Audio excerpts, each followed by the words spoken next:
Hello guys, मी साक्षी आणि साक्षीच cosy कॉर्नरमध्ये मी तुमच्या सर्वांचं खूप खूप स्वागत करत आहे.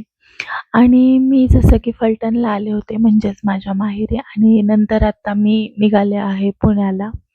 तर जाता जाता असं आमच्या दोघांना वाटलं की आज गुरुवार आहे, तर जाताना आपण दत्ताचं दर्शन घ्यावं. मग ते नारायणपूरला दत्ताचं एक सिद्ध मंदिर आहे असं म्हणतात, तर मग तिथेच जायचं आम्ही ठरवलं.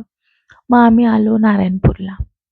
नारायणपूरला दत्त मंदिर पाहण्याची खूप उत्सुकता होती, कारण आम्ही ह्याच्या आधी कधीच गेलो नव्हतो आणि खूप सुंदर वाटतं त्या मंदिरात असं ऐकून होतं.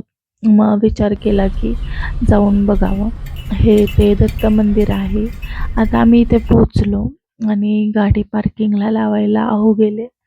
मग नंतर मी हे सगळं बघत होते, तर रस्त्याच्या दुसऱ्या साईडला इथे खूप जास्त अशी खेळणी, शोचं सामान, असं खूप सुंदर सुंदर वस्तू होत्या विकण्यासाठी.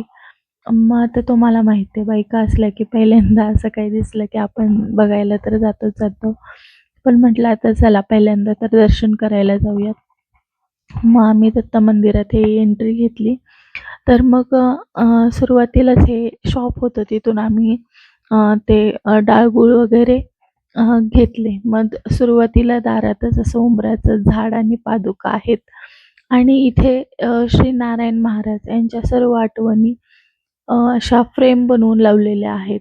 एक संत होते नारायण महाराज म्हणून, तर त्यांच्याच ह्या सगळ्या आठवणी तिथं फ्रेम बनवून लावलेल्या आहेत. आता मला जेवढं पॉसिबल झालं तेवढं मी शूट घेतलं, कारण तिथं आतमध्ये शूटिंग हे अलाउच नव्हतं. पण तिथे कोणच नव्हतं, तर मग मी हे असं थोडं थोडं करून शूट घेतलं. हेच ते संत श्री नारायण महाराज. आणि मग इथं सुरुवातीलाच हे गुरुदेव दत्तांचं एक छोटंसं मंदिर होतं. पण ते जे खालचं चांदीचं दार दिसतंय ना, तिथून आत जाता येत होतं पाया पडायला. म्हणजे की ज्यांचं म्हणजे त्यात बसत नाही, तर त्यांनी ह्या खिडकीतून दर्शन घेतलं तरी चालतं. पण ते खालचं जे होतं ना दार, तेच बंद होतं. मग आम्ही असं वरूनच दर्शन घेतलं आणि विशेष म्हणजे आज गुरुवार होता, तरी एवढी गर्दी नव्हती. आता बघा, हे दत्ताचं वाहन आम्हाला तिथं भेटलं. तिथं कुत्र्याला कोणी मारत वगैरे नाही, उलट खायला वगैरेच देतात. मग नंतर आम्ही असं दर्शन घेतलं आणि दर्शन झाल्यानंतर आम्ही तिथे सर्व मंदिर पाहत होतो फिरून. एवढं शांत आणि एवढं प्रसन्न वाटत होतं हे दत्ताची मूर्ती पाहिल्यानंतर. एवढी सुंदर मूर्ती आहे ना ती, खरंच खूपच सुंदर आहे.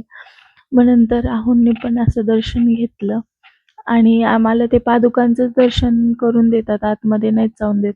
पण तुम्ही मंदिर आणि मूर्ती बघा, केवढी प्रसन्न वाटते तिथे, खूप सुंदर वाटतं. आणि या पादुकालाच आपण सर्व वाहू शकतो, असं आतमध्ये एंट्री नाही आहे तिथे. मग आम्ही तिथे नेलेले हार, परत पेढा प्रसादाला आणि डाळगुळ ठेवला नारळ वाहिला. त्यानंतर आम्ही पूर्ण मंदिर असं फिरून बघत होतो. तर एवढं सुंदर वाटतं ना त्या मंदिरात, खरंच खूप सुंदर वाटतं. हे दत्ताची मूर्ती आहे. आता मी तुम्हाला शेवटी ते पूर्ण मूर्ती दाखवेलच, कारण तिथं शूटिंग, जसं की मी सांगितलं तुम्हाला, शूटिंग अलाव नव्हतं. पण मी थोडं थोडं करून घेतलं आहे तसं.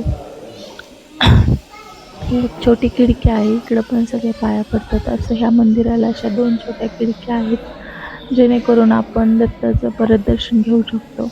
तर त्या खिडकीतून असं शूट घेतलेलं आहे लपून-लपून. आणि ह्याचा एक डिटेल जो ब्लॉग आहे, मिनी ब्लॉग, मी तो गुरुवारी शेअर केलेला आहे. तर तुम्ही तिथे जाऊन ते बघू शकता. आपल्या चॅनलवरती मी पोस्ट केलेलं आहे दत्ताचं. फक्त त्याच्यामध्ये मी मूर्तीचा व्हिडिओ तो टाकलेला आहे. आणि हे सगळं इकडे अशा दत्ताच्या फ्रेम्स वगैरे त्यांनी असं सुंदर पद्धतीने लावलेल्या आहेत. आणि खूप सुंदर वातावरण आहे. हे जे काका बसलेले होते, त्यांची इथे खूप सारी अशी पुस्तकं पण विकण्यासाठी म्हणून आहेत. दत्ताच्या आधारावरच हे सर्व पुस्तकं तिथे आहेत. तुम्ही म्हणजे ज्याला अध्यात्माची आवड आहे, कुणाला ग्रंथ वगैरे वाचायची आवड असेल, तर ते तिथून परचेस करू शकतात. हे सगळं असं तिथं लावलेलं आहे. खूप सुंदर अनुभव आहे आणि एवढं छान फील होत होतं ना, एवढं शांत. इथं मागे बघा तुम्ही सगळेजण असे ध्यान धरण्यासाठी, कोणी असं शांत सगळे बसले होते आणि मग आमचे आहो पण बसले होते असे शांत. मग नंतर आम्ही तिथेच प्रसाद घेतला थोडासा. आणि मग हे बघा तुम्ही अशी मूर्ती, त्याच्या खाली पादुका, असं सगळं चांदीचं कोटिंग आहे त्याला.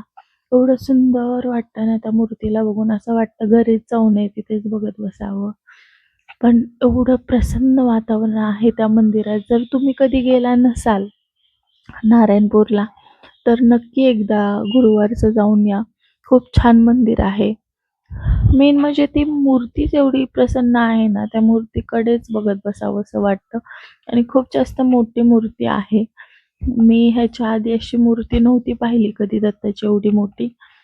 खूप सुंदर आहे. मग नंतर आम्ही मंदिरातून बाहेर आलो आणि इथे सगळ्या अशा अक्कलकोट महाराजांच्या मूर्त्या हे आहे. आता बघा ना, ही एवढीच मूर्ती ₹750 त्यांनी प्राईस सांगितली आणि हे बाकीच्या अशा सगळ्या कृष्णाच्या होत्या, विठ्ठलाच्या मूर्त्या होत्या, दत्ताच्या मूर्त्या होत्या. मग ते मला बघितलं तर घ्यावंच वाटतं. आपल्याला तो मोह कंट्रोल नाही होत. पण मग अहो म्हटले की ह्याच्या आधीच तू घरी एक मूर्ती नेली आहेस आणि आता अजिबात घ्यायची नाही म्हणून. मग आम्ही काहीच नाही घेतलं शेवटी. आता तिथं देवाला गेलो तर असं वाटतं ना, काही ना काहीतरी घ्यावं. आणि आहोंनी खूप हे केलं की काहीच नाही घेऊन दिलं. मग शेवटी आम्ही एक अगरबत्तीचा पुडा तिथून घेतला आणि आम्ही निघालो बॅक टू होम पुण्याला येण्यासाठी. मग हे असं तिथून म्हणजे मला वाटत होतं येईल थोडंसं शूट एंट्रीचं, पण नाही आलं. मग आम्ही निघालो पुण्याला येण्यासाठी. मग पुण्याला आता आम्ही घरी पोहोचलो. तर आमच्या ह्या मनोताईचे एवढे नखरे चालू, एवढे ॲटिट्यूड मारत होती ना, नुसती पुढेच पळायची. माझ्याकडे बघतच नव्हती, कारण तिला खूप राग आलता. तू एवढे दिवस कुठे गेलती सुट्टीला? आणि तुम्हाला वाटत असेल, पण तिला खूप जास्त कळतं बरं का. हे बघा, हे असे करतीये, नुसती ओरडतीये. खूप ओरडतीये ती, कारण तिने आदल्या दिवशी माझा व्हिडिओ कॉलवर आवाज ऐकला होता. तर तिला त्या दिवशी ती खूप सगळ्या घरात फिरत होती माझा आवाज कुठून येतोय ऐकायला.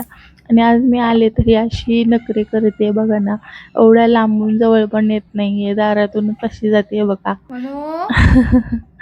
आता दारातून जाईल आणि मी म्हटलं ना की माझं खूप डोकं दुखते म्हणून, का ग अशी करतेस तू? तर आता बघा परत हळूच बघणार ती आणि हळूच असं बघते. इथे तुम्हाला तिचा कान दिसत असेल आणि अजिबात जवळ नाही येणार, कारण तिचे खूप असे नखरे असतात ना. शेवटी हे बघा तुम्ही, इथं खूप ह्यानी बघतीये ती की नाही का, म्हणजे हिला आता कसा ॲटिट्यूड द्यायचा म्हणून ती अशी बघतीये ना माझ्याकडे. दिसली का तुम्हाला? आमची मनूबाई एवढी लाडूबाई आगाव आहे नाही, खरंच खूप आगाऊ लाडूबाई आहे. तिचं असं असतं की हिनी मला पॅम्परिंग करायला पाहिजे, जवळ घ्यायला पाहिजे, मी का जाऊ हिच्याजवळ, असा तिचा लूक होता. पण मग शेवटी मी तिथं झोपले होते, कारण माझ्या येताना खूप जास्त उलट्या वगैरे झालत्या, ते खूप जास्त डोकं दुखत होतं. मग मी तिच्याशी तसेच बोलत बसले होते. मग मी झोपलेली बघून आमची मनूबाई आली, पण तिने तोंड काय माझ्याकडे केलं नव्हतं. मग शेवटी मीच उठले आणि तिला जवळ घेतलं, थोडंसं पॅम्परिंग केलं. तोपर्यंत संध्याकाळची वेळ झाली होती.